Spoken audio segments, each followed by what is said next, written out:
안녕하세요. 정보가 세상을 바꾼다 인포뱅크입니다. 이번에 전해드릴 내용은 러시아 바흐무트 점령 주장 결국 피로스의 승리에 대해서 한번 알아보도록 하겠습니다.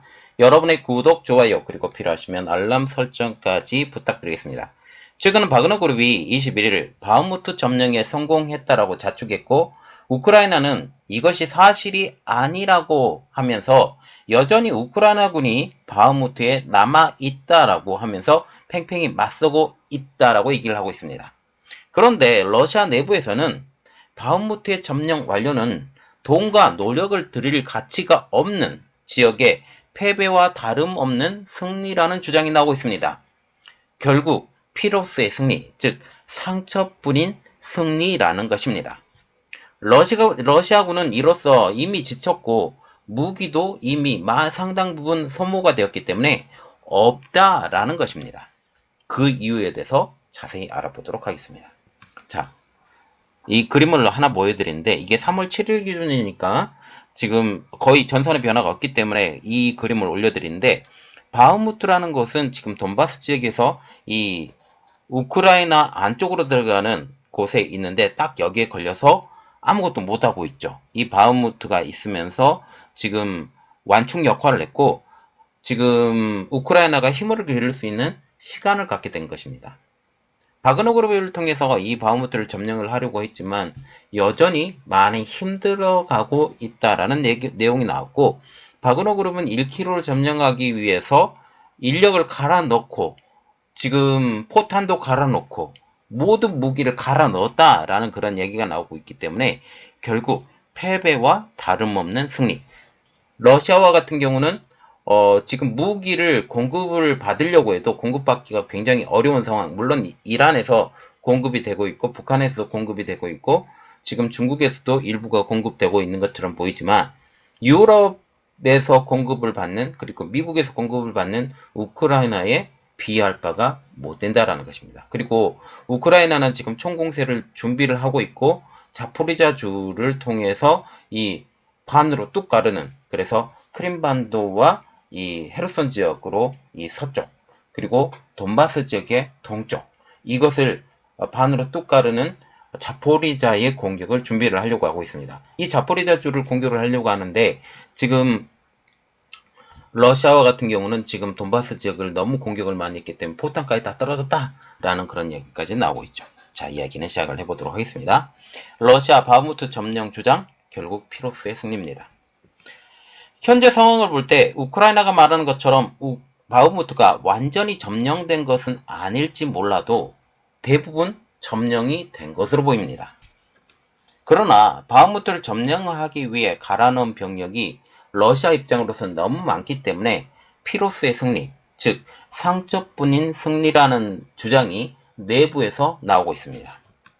푸틴의 저격수로 알려진 도네츠크 인민공화국의 칠러 반군 지휘자 출신이자 전직 러시아 연방보안국 요원이었던 강경파 군사 블로거인 이고르 기르키는 바흐무트 승리가 아무런 의미가 없으며 오히려 우크라이나군에게 반격의 기회가 될 수 있다라고 말을 했습니다. 러시아의 바흐무트 점령 주장에 대해서 이것은 피로스의 승리와 같다라고 말을 한 것이죠. 승리의 대가가 너무 크기 때문에 결국 우크라이나에게 패배할 수밖에 없다라는 것입니다. 그래서 피로스의 승리가 그 배경에 대해서 조금 알아보고 이야기를 해보도록 하겠습니다. 피로스의 승리란 피로스 1세에 대한 이 승리를 이야기를 하는데 고대 로마 시대에 있었던 이야기입니다. 피로스 1세는 고대 그리스인 에페이로스의 왕입니다. 에페이로스는 현재 그리스 서북부와 알바니아 남부에 걸친 지역의 지명이죠. 그는 당시 이탈리아 반도와 시칠리아 섬에 대규모 원정을 감행했고 로마군을 상대로 승리를 여러 번 거두기도 했던 그리스의 왕이었죠. 그러나 거둔 승리에 비해서 아군의 손실이 너무나도 많았습니다. 로마군과 첫 결전을 벌인 헤라클레아 전투에서는 휘하 병력 3만 5천 명 중에서 4천 명을, 그 다음에 치러진 아스콜럼 전투에서는 병력 4만 명 중 3천 명을 잃는 큰 손실을 입고 말았습니다. 결국 피로스는 전투에서는 로마군을 상대로 연전연승을 거두었으나 그에 따르는 손해를 자체적으로 감당하지 못한 데다가 동맹이었던 이탈리아 내 그리스 도시 국가들의 지원 태만으로 결국 손해를 메우지 못해 결국 끝내 전쟁에서 패하고 자국인 에페이로스로 물러나게 됩니다. 이때 로마군의 피해도 엄청났지만 자국에서 지원하는 빠른 지원으로 인해 이 손해를 지어나갔고 먼 타국으로 원정으로 온 피로스 군대는 지원이 원활치 않았기 때문에 물러나게 된 것이죠.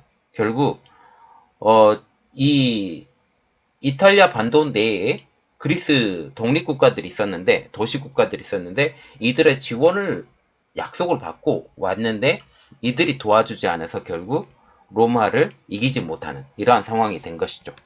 자, 이게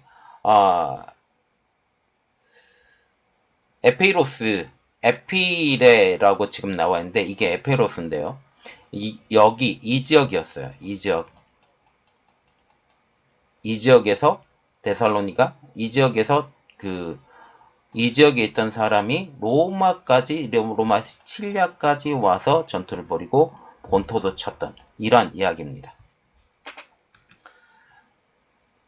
지금 이 피로스의 승리를 주장했던 이고르 기르킨에 대해서 조금 이야기를 해보도록 하겠습니다. 그는 텔레그램에 푸틴과 크렘린 수뇌부가 영토를 점령하려는 대신에 어리석게도 소모전으로 맞서고 있다고 주장했습니다. 우리가 여기서 눈여겨봐야 될 것은 소모전이라는 이야기죠.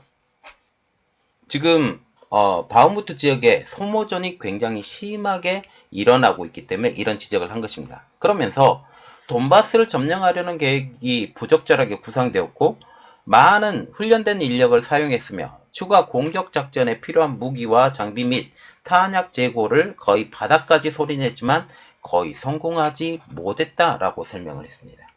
바흐무트 점령이 거의 실패로 완전 점령이 안 된 현 상황에서 이 상황을 냉철하게 바라본 것이죠. 인력을 갈아 넣어서 지금 했던 것을 지금 얘기를 한 것입니다. 그는 러시아가 바흐무트 점령에 목을 매는 가장 큰 이유, 그 이유에 대해서 이 러시아가 전쟁에 실패했기 때문이라고 주장을 했습니다. 결국 러시아 국민들에게 보여줄 선전물이 필요가 했는데 그것이 바로 바흐무트 점령이라고 얘기를 한 것입니다. 그래서 이러한 선전물이 되지 않기 위해서 우크라이나도 바흐무트에 대해서 무조건 막아낸다 라고 얘기를 한 거죠. 그리고 그는 러시아군이 지쳤다라고 얘기를 하는데 이 내용을 보면 그는 러시아군이 현재 수개월간의 전투로 지쳐 있다라고 말을 했습니다. 이 때문에 우크라이나가 곧 반격을 시작한다면 성공할 가능성이 가장 높을 것이라고 덧붙이기도 했죠. 그래서 현재 상황을 냉철하게 바라볼 때 지금 우크라이나가 대반격을 시작을 하는데 이것이 성공할 가능성이 높다라고 얘기를 한 것입니다. 기르키는 러시아군의 최고의 공격 부대가 몇 달간의 전투로 소진되었다. 탄약 재고는 매우 적다라고 말을 했습니다. 그는 더 잘 방어할 수 있었던 다른 전선을 언급하면서 러시아 연방군은 아무것도 가져가지 않았지만 아브디브카 근처 아리앙카 및 우글레다르에서 피로 몸을 씻었다라고 썼습니다. 다른 지역에서는 충분히 영토를 늘릴 수 있는 능력이 조금은 되었었지만 제가 보기에는 아니지만 어떻게 해서든지 바흐무트를 빼앗으려고 노력했었던 그 노력이었으면 다른 지역은 충분히 늘어났다라고 지금 얘기를 하고 있는 것이죠. 그리고 지금 러시아와 우크라이나는 이 바흐무트 점령에 대해서 다른 이야기를 하고 있는데요. 지금 상반된 주장을 하고 있습니다.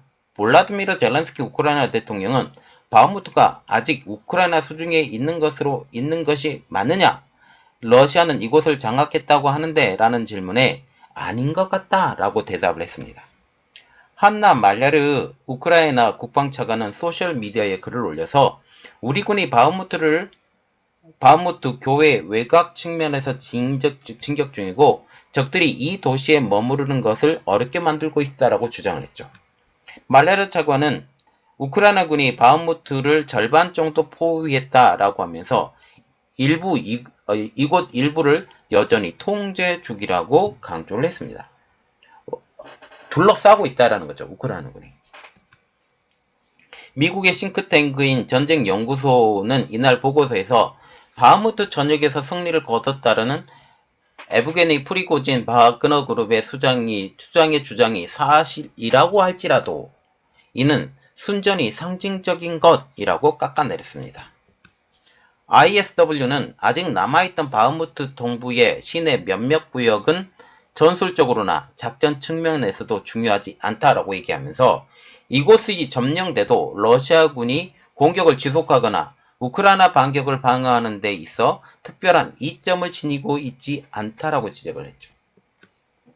자, 지금 이게 3월 11일 날 그림과 지금 5월 21일 그림 두 가지로 지금 나와 있는데 전체 그림을 보기 위해서 3월 11일 그림을 지금 보여줬는데 지금 바흐무트가 이 지역이죠. 바흐무트 이 지역입니다. 이 지역이죠. 이 지역에서 지금 막고 있으면서 다른 지역에 지금 신경을 쓸 겨를이 없어요. 신경을 쓸 겨를이 없고 지금 5월 21일 그림을 지금 보면 5월 21일 그림입니다. 지금 이쪽으로 우크라이나군이 포격을 한 내용들이 지금 나와 있어요. 이게 빗금쳐진 그림이 지금 이렇게 해서 지금 바흐무트 지역은 이 지역인데 오히려 다른 쪽이 뚫리는 지금 현 상황이 지금 보이고 있다. 그리고 여기에서도 이 지역에서도 지금 공세가 시작되고 있다 라고 보시면 되겠습니다.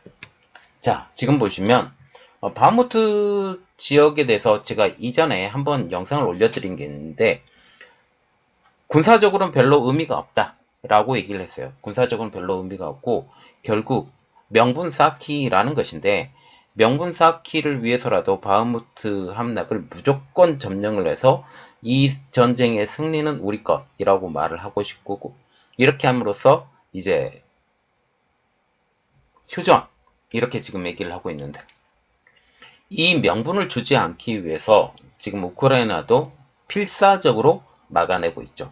그리고 현재 지금 바흐무트 지역에서의 그 방어와 동시에 다른 지역에서 총공세를 준비하고 있다. 그리고 크림반도까지 이어지는 이런 그 자포리자 지역을 딱 중심으로 끊어버리고 동부에서는 지금 이동 경로를 동부에서 서부로 이어지는 이동 경로를 딱 끊어버리려고 준비하고 있는 우크라이나다라고 보고 결국 지금 이분의 주장처럼 우크라이나의 승리의 분위기가 더 넘어왔다 라고 보시면 돼요. 그리고 특별히 바이든 행정부는 F-16이 우크라이나 내에서도 사용될 수 있다라고 얘기를 하면서 지금 많은 분위기가 넘어온 것처럼 지금 보이고 있습니다. 이번 내용은 여기까지 하겠고요. 저희 내용이 여러분들에게 도움이 되셨다라고 생각을 하시면 구독, 좋아요, 그리고 필요하시면 알람 설정까지 부탁드리겠습니다. 감사합니다.